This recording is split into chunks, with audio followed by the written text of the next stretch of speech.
Hello, everyone, and welcome back to another episode of Kopitiam Council. We've already went quite internationally, so you kind of know the trend that we've always set out with these episodes. We move international, then we move to something regional that is happening, something that is a pressing matter, and then we somehow find ourselves back home to Malaysia. In particularly, we are going back to Borneo, not exactly Sabah as usual, but to a neighbor in Sarawak. There were rumors flying about over the past month that Petronas was seeking to take legal action against the Sarawak government over the discussions over gas and oil and gas distributions. But I think we were kind of late to the party here, Hafiz, because Sarawak and Petronas just made a statement about a week ago that they are not pressing any legal action against in Sarawak. So I guess there would be no issue, but we always know that Sarawak is always pushing for something here.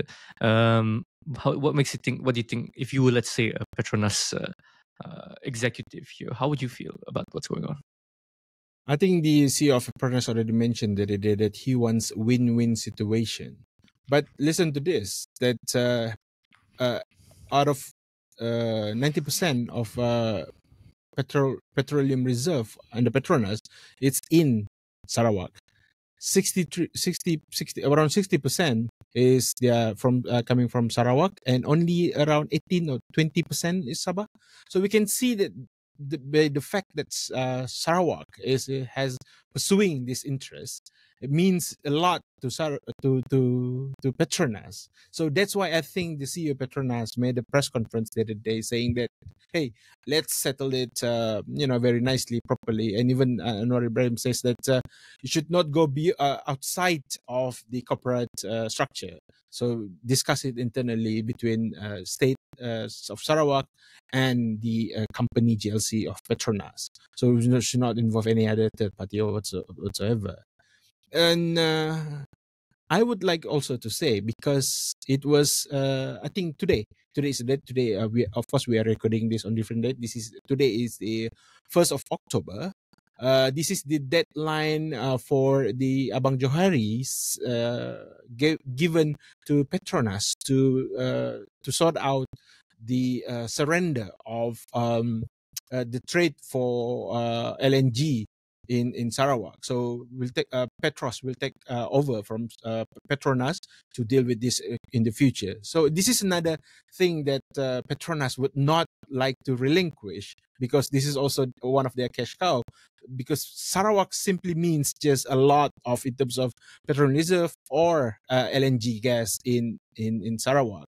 So if this was Terengganu, or even as a fact of Sabah, to have such a demand, I think they would, they would just like, okay, it's just a fraction of the percentage that we have.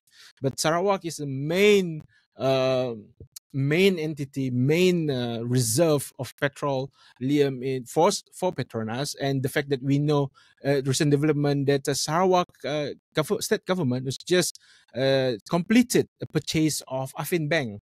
And I think in early of this year, I guess, they bought the Bintulu port also, which is previously owned by the federal government. So you can see Sarawak has already in mind an vision of supply chain where they're going to own the port, they're going to have the bank to fund all this, and then now they own the final piece is the petroleum itself. So this is something a very deliberate, meticulous planning by the state government, and I see it as if this case will go to the court, it's only to the benefit of Sarawak, because if Petronas wins, business as usual the next day. But if Sarawak wins, it's going to be a calamity for the federal government, because other states will be just, hey, Sarawak won, we should do the same thing as well. Sabah will do it, Kelantan will do it, Terengganu will do it. So it is very risky business for Petronas to pursue this. And if they decided to go to the court, despite all the demand by the state Sarawak, it's going to be very nerve-wracking for the CEO of Petronas. Yeah, when you talked about how Sabah might follow suit, I think that's unlikely considering the track record that Sabah leaders have when negotiating for any kind of decentralization. I mean, when it comes to Sarawak, when you look at what they're asking for, they're always very transparent. The Deputy Prime Minister, Fadila Yusof, and the Premier of Sarawak, Abang Jo, are always quite transparent with what they're pursuing, what they're asking for, what they're negotiating. When we ask for something like, like say, the authority of gas supply, which set up the Energy Commission in Sabah, that wasn't announced or never announced by any Sabahan leaders prior to it being released. That was announced by the Prime Minister himself. So, in a way, there's that lack of transparency when it comes to what Sabah would want to do. That is just one uh, assessment from me, saying that just to say that Sarawak is very open with what to the public with what they're asking for. If Sabah wants to, then maybe we can. But I hope that we do share the same energy that Sarawak does, especially for our leaders, saying that we're going to be pursuing this, we're going to be chasing after that. This is what we're going to be asking for. Okay, so that's on one thing. But this whole idea about Petronas and Petros and Sarawak here, this was something that was brought up as an MA63 issue over exclusive rights to natural resources. But how this came to be was when Malaysia introduced the Petroleum Development Act in 1974. Now, the law centralizes resource control under the federal government, and this is by extension this called the setting up of Petronas. So Petronas has the exclusive rights to all the oil and gas resources, controlling that, all collectivized and centralized under the federal government's entity of the federal government. So this is something that we have struggled with because the argument has always been, well, it's Sabah and Sarawak's resources. Why do they have not a say in how it's used, how it's utilized? But of course, the counter argument would be, okay, if it's given back to Sabah and Sarawak to control, who would be the ones in charge of cultivating or even managing the entire industry, the oil and gas sector? Sarawak has an answer for that, and that is Petros.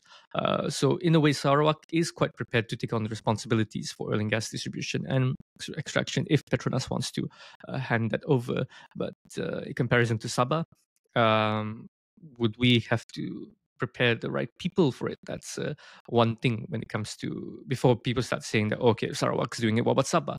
Sarawak has laid the foundation for it ahead of time. So it's ready and poised to seize it back. And that is when Sarawak reintroduced the Oil Mining Ordinance, which was in 1958, before the Petroleum Development Act, claiming that it gives the state legal authority to regulate oil and gas activities within its territory. So in that sense, Sarawak even has a basis, has a precedent that has set up that's just not even included in MA63. So it has the proper legal mechanisms to pursue such a thing. Sabah obviously has MA63, but how you want to challenge the Petroleum Development Act, that would be up to the leaders and the more discerning experts in Sabah. So, what do you think of this? Yeah, especially, yeah, you are right about going to the court will be a negative experience for Petronas because Sarawak has the upper hand in terms of legality and whatnot. So that's why I said, if somehow by miracle Petronas can win the case in the court, it's gonna be a business as usual. But if Sarawak win, it's gonna be a domino effect to other states like Sabah and Kelantan and Terengganu, mainly because of the precedent that already created. Like what you mentioned, yes, Sabah maybe not have the infrastructure yet to do that. We do not have the equivalent of Petros, but I think it could be set up in a very short time if we would Sabah to pursue this. So it's not going to be a big hurdle for Sabah to follow suit Sarawak if they wanted to. It's just for Sarawak, it's very huge at stake because, like I mentioned just now, the share of petroleum and LNG that Petronas has in Sarawak is just huge. It's just way ahead of everybody else. So in that sense, maybe Sabah would say like, yeah, maybe our share is just 20%, but Sarawak is 60%. So there's more to that in Sarawak, and the creation of Petros here is just one of the puzzles that, like I mentioned just now, the port, the Afin Bank now that wants to fund all this endeavor that whatever Sarawak has in mind. So Sarawak here is not just asking for one or two things out of the MX63, just like how our Sabahan representative just it's very on surface level. It's just it's just about the 40%, the 40%, the 40%.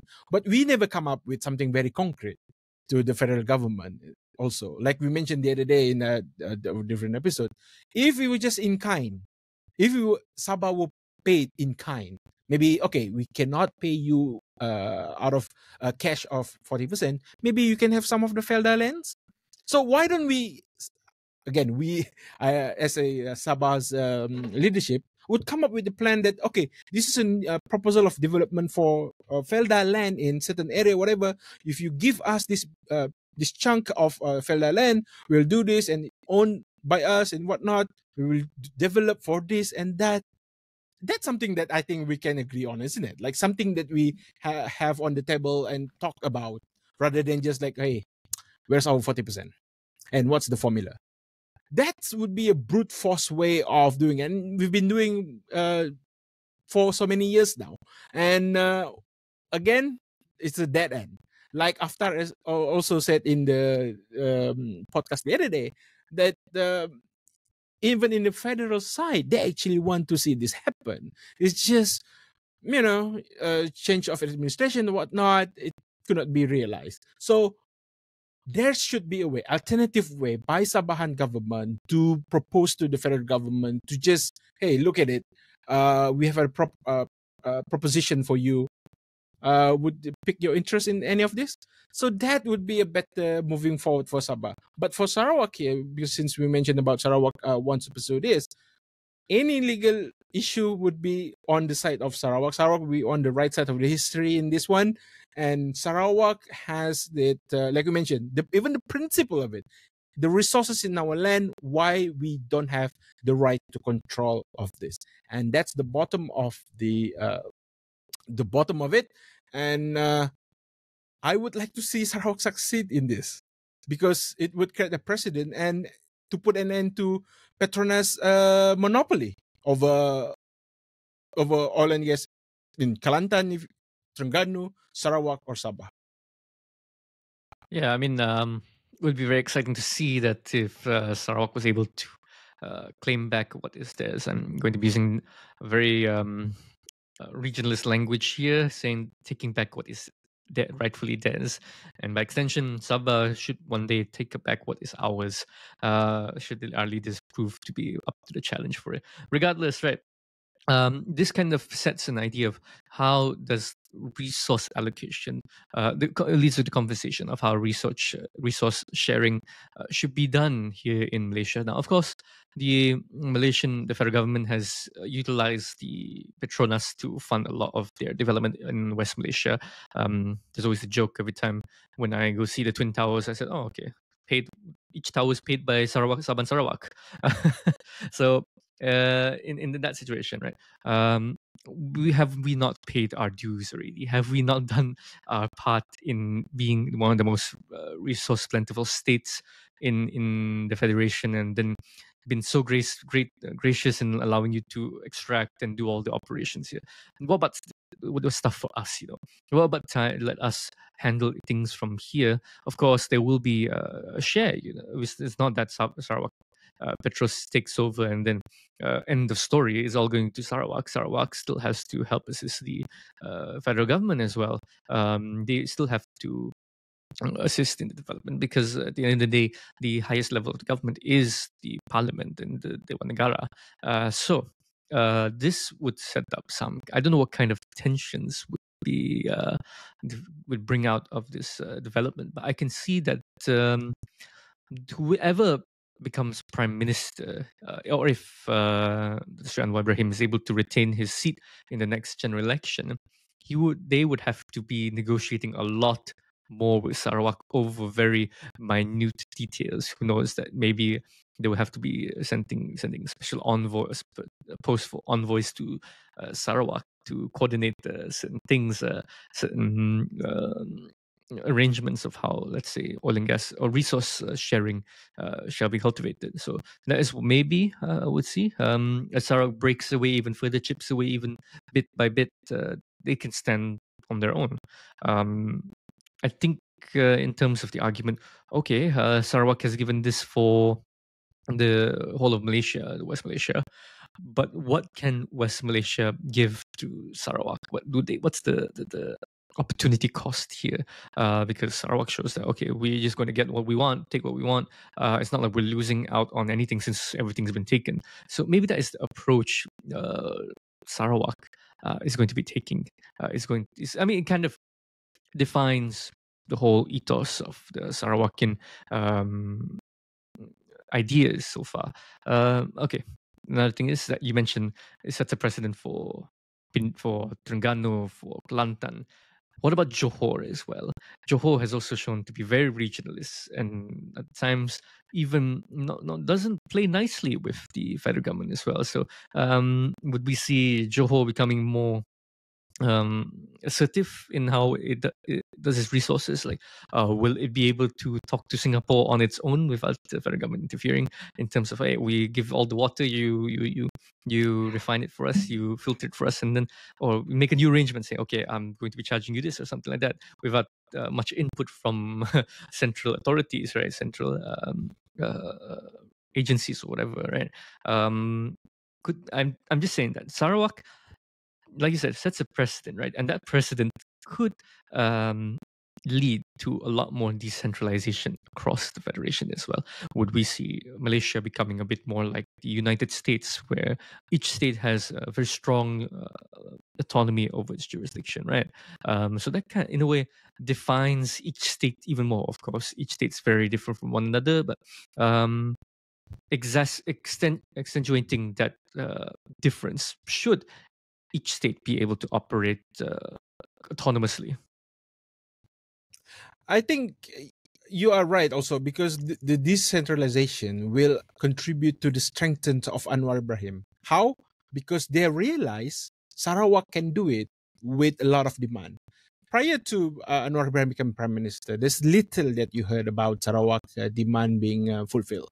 But now, due to political nature of there's no government, back in November 2022, GPS was absorbed in the coalition, and since then it's rainbow and sunshine for Sarawak. A lot of demand. They have deputy prime minister post. So all this was not, it's unheard of before Anwar become a prime minister. So this Anwar, if Anwar can capitalize on this as well, like, hey, look at what we've done to Sarawak. If you were in our coalition, you will be treated as a partner. So all your demand would be realistically fulfilled, and I think it will be a joyful, more brighter future for Kerajaan Perpaduan in coming to the next general election as well. So yeah, I mean, the state, like you mentioned, yeah, Johor has all the rights to, because water is a state matter, and if they want to sell to Singapore without the involvement of federal government, I think why not? So don't stop. So on that basis, don't stop Sarawak to pursue what's on their land and deny their right to decide on it. And similarly to Sabah as well. So I would like to see also in terms of how this being dealt in each respective states, that even though Sarawak could potentially, be doing this on their own, Petros would have now monopolized Sarawak within Sarawak trade and sales of LNG and other petroleum products. this is not an easy feat. Like you mentioned, Sabah has no infrastructure. Maybe Johor could not just do it overnight. Even in Kelantan, Terengganu as well. So I think it would be in the interest of each state, like Johor, especially in Sabah, to actually pay attention to what are the things that we could come up with. Maybe Sabah, tourism, or now let's look of other industry as well, so that moving forward, diversifications is also can strengthen one's the state's economy per se. We see Selangor. Selangor is the richest state in Malaysia. Look at their portfolio of economy. They have cheap manufacture, they have low tier manufacture as well, and other things. Not just like Penang, it's more on the shares, more on cheap manufacture, but other things not so much. But Sarawak, as Selangor, is very diverse and very huge as well. So we want to emulate Selangor in that sense. So moving forward, there's a lot to be learned from Sarawak, especially from Sabah's perspective, and Selangor as well. How to diversify our economy in the future, not just to rely on, like you mentioned, 40%, 40%, 40%. Until when we're going to talk about 40% without any concrete proposal to the government, and expect government of the day would, woke up one day just like, hey, let's have it. Yeah, I think Sarawak teaches us flexibility in the federation. It shows that you don't have to rely on something like MA63. I'm going to go on a limb and say that I think MA63 would constrain us in the future and actually emancipating us from a lot of federal oversight here. We need to start looking into what kind of new arrangements that we can have within the federation. A federation and a country evolves with the challenges that it's being met over time. So a federation needs to adjust to that, needs to adjust to be able to survive and to be able to prosper equitably, so that everyone is able to enjoy the benefits of being within this federation. And I think for our leaders need to start looking beyond MA63 here. I think at a point, once the 40% is resolved, a few other things resolved, what's there to talk about when it comes to MA63 already? We should look towards other aspirational documents that we are proven to show what Sabahans wanted. The Intergovernmental Committee report, the 20 points. These are things that have not really been brought up as a negotiation or even in the public discussion, right? It's always been 40%. It's always been MA63. We should start drawing on more inspiration from other sources, or even emulate our contemporaries in different countries. How is it that they're able to progress in a way that they have the autonomy, even though it's not legally stipulated in some kind of agreement years ago? But it's set in a way that it is contextually localized. It is localized for the needs of each locality. Sabah, for example, we know that multimedia communications infrastructure here is quite atrocious. So why not Sabah takes in more authority over it? Why doesn't it take more agency over communications infrastructure and be able to do it on its own? Sarawak has been able to do that. They've been doing that since 2019, and I think has reaped them quite a few dividends in setting up a lot of network points and a lot of communication infrastructure throughout Sarawak. So these are the kinds of challenges that we should be looking not just as something that's 10 years from now, but 20 years from now, 30 years from now. You set up the foundation, you set up the federation as first the foundation so that it can be adaptable. It doesn't have to be rigid, being answerable to a central government. We have state governments for a reason. So we should play into that quality. We as federation have states, have regional governments. Let us find a way to improve and develop that as well. Development doesn't have to be tangible, but it can also be organizational development. How can the state, how can the nation reform itself to be more effective? That is what I'm trying to say here. So Sarawak, I think, fully understands that. So until when Sabah will be able to realize that? But Adi, with all this talk, we need to realize, and I think we realize, and listeners also realize that one big reason why Sarawak can do what Sarawak can do today is due to their stability of political scene for the last 10, 20 years. The same thing cannot be said to Sabah. So I think that's the very foundation that we need to have. GRS is poised to win the next state election. Is it true? I don't know. If they win for another term, I think let's start from there. All this cannot be why Sabah cannot come up with something very concrete. Of course, because the frequent change of administration also. So once we have something very concrete like GPS in Sarawak, then we can start talk again about how to come up with proposal that we can future proof us for the next like you said 20 30 years. Otherwise the state government just gonna keep thinking for the next general state election. So next state election, then survive to election to election, which is not very healthy for most of Sabahans here. So I think that's it for our Petronas versus Sarawak episode.